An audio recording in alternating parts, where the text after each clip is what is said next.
Hello everyone and welcome to another Genshin lore video.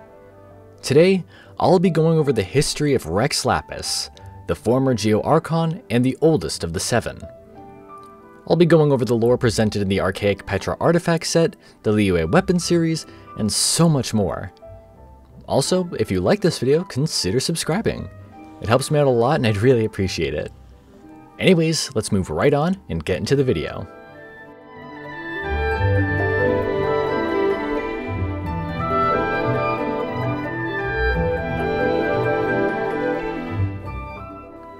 Rex Lapis descended upon Teyvat 6,000 years ago, specifically in the area of what is now Liyue.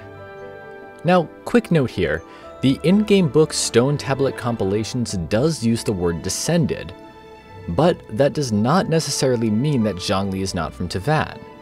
The term has been used to describe other gods, including Guizhong in Treasure Lost, Treasure Found. Anyways, once he was in Liyue, he would lower the tides and calm the waves of the ocean before raising the great Mount Tianheng. Humans would gather to this mountain and mine jade from it, as it was rich with the ore. The humans would make a settlement here, which became known as Shanhui Fort.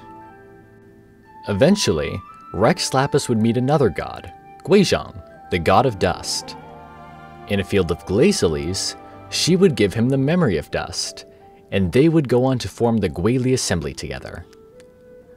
The name Guili comes from Guizhong, as well as the name Rex Lapis used at the time, possibly Zhongli. Other gods would help in ruling the assembly, including Marchosius, the god of the stove. The Adepti would also help out, including the ones known as Streetward Rambler and Cloud Retainer. For a time, the Guili Assembly prospered and the civilization thrived, though this unfortunately would not last. Over 3,700 years ago, the Archon War would begin. This massive conflict spread all across Teyvat, with the gods fighting for a chance to claim one of the 7 divine thrones. Out of the 2 main rulers of the Guili Assembly, Rex Lapis was the brawn, so he was the one who did most of the fighting. At some point, he fought against Zhao's former master, and freed the young illuminated beast from the evil god's grasp.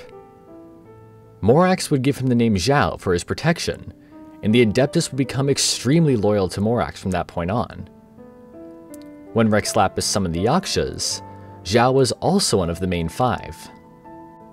Eventually though, the Archon War would make its way to the Guili Assembly. A battle would take place in the plains, which led to the death of Guizhong. Her exact place of death is unknown, but it may have something to do with Suizhui Slope, as the sky darkens and distant areas get shrouded in a thick fog when you enter the area. Anyways, after Guizhong's death, Rex Lapis and the Adepti would move the people of the Guili Assembly south of Mount Tianheng. A massive flood would destroy the assembly, making the move necessary. After a long journey, the people would arrive at their destination, where they would found Liyue Harbor. Morax would make a contract with the Adepti to help defend the harbor city as he continued to wage war against his many enemies. These foes included the Qi of Qingze, Baichu, Osail, and many more. Morax was extremely powerful during the Archon War though, so he always came out on top. There were some gods whom Morax didn't fight, mainly those who did not want to participate in the Archon War. One of these gods was Havria, the god of salt. While she wanted to protect her people, they believed that she was too gentle for the times, and so they killed her out of mercy. After that, many of her followers came to Liyue Harbor to live under the rule of Rex Lapis. However, many of the other gods throughout Liyue were not so peaceful.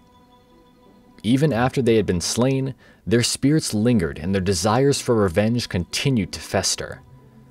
This gave rise to many different problems, including miasmas, plagues, monsters, and more. The Yakshas were part of the effort to contain these threats, and would work tirelessly to protect Liyue. After all this time though, only Zhao remains of the original 5 main Yakshas.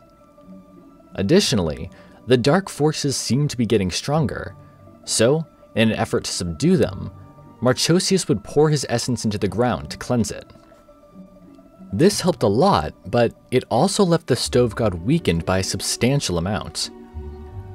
He took on a much smaller form as a result, and would then travel into the mountains where he slept for many hundreds of years.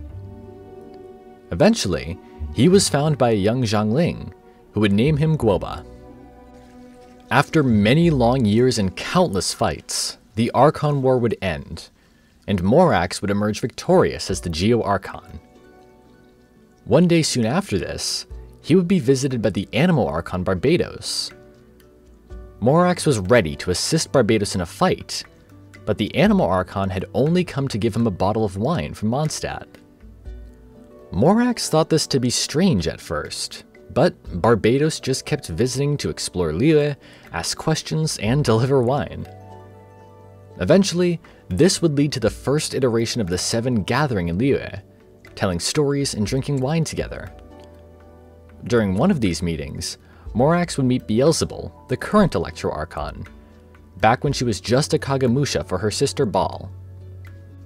Now, Morax would eventually find a massive bishop underground named Ajdaha. After taking the dragon above ground, he would befriend him, giving him a pair of eyes to see the world. The two would work together to defend Liyue Harbor and its people, and they also made a contract. The contract said that if Ajdaha ever brought harm to Liyue or its people, he would be sealed back underground by Morax. Ajdaha agreed to these terms, and for a while, things were good. However, erosion would eventually take its toll on the massive dragon, leading him to rampage inside the chasm. Morax, Mountain Shaper, and Mooncarver would fight back against the bishop, and eventually would be successful in subduing him. After this, Morax would take him to Nantianmen, where he would be sealed back underground at the Dragon Queller. Recently, Ajdaha has tried to escape, but his efforts were stopped by Zhongli and the Traveler. Now, over time, many of the Archons would pass on, leaving Morax and Barbatos as the only two of the original seven left. Many of these deaths would occur during the Cataclysm, when the seven were summoned to Tuniki Hollow in Sumeru to travel down into Khaenri'ah. The Lord of Amrita, the previous Hydro Archon, would die at Tuniki Hollow. Then, Raiden Makoto, the previous Electro Archon, would be killed underground in Khaenri'ah. After that, Greater Lord Rukkhadevata, the previous Dendro Archon, would succumb to the effects of forbidden knowledge. The extent of what Morax did in Khaenri'ah is unknown at the moment, but we unfortunately cannot ask him about it. He tells us that he signed a contract with an unknown party to not discuss the events of 500 years ago. This could be part of his contract with the Tsaritsa, or it could be with someone we haven't even met yet.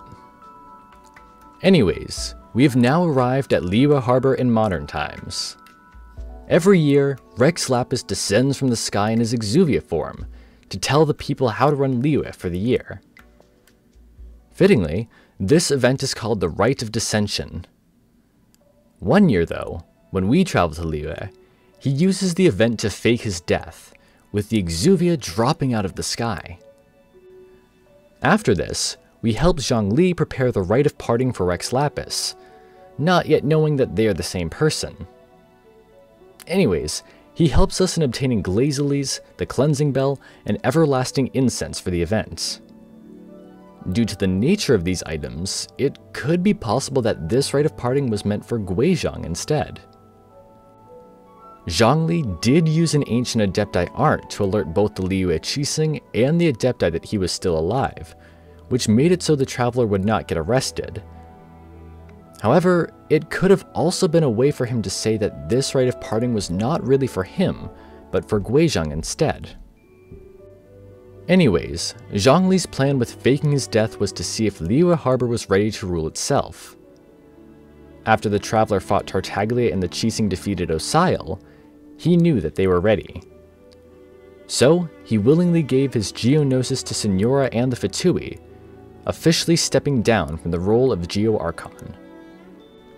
Despite him no longer being the Geo Archon, there is no doubt in my mind that he will be important to the story later on. In her voice line about him, Raiden agrees with this point, saying that she doesn't think his story is anywhere near finished. Along with the other Archons, I think he will definitely have a role in the story's endgame. Perhaps when we head to Khaenri'ah or face off against the Heavenly Principles, Zhongli will realize that he still has some duties to fulfill, and will help us in our fight to save Teyvat. Of course, we will probably meet up with him a few times before then in events, but there's also one other place where we may see him as well. We have been told about a place known as Chenyu Vale that is famous for its teas, along with a settlement there called Xiaoying Village. In fact, Zhongli was one of the first ones to tell us about this place.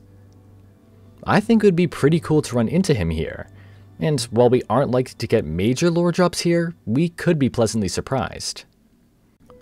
Anyways, that's pretty much it for the stories I have for you today about the mighty Rex Lapis.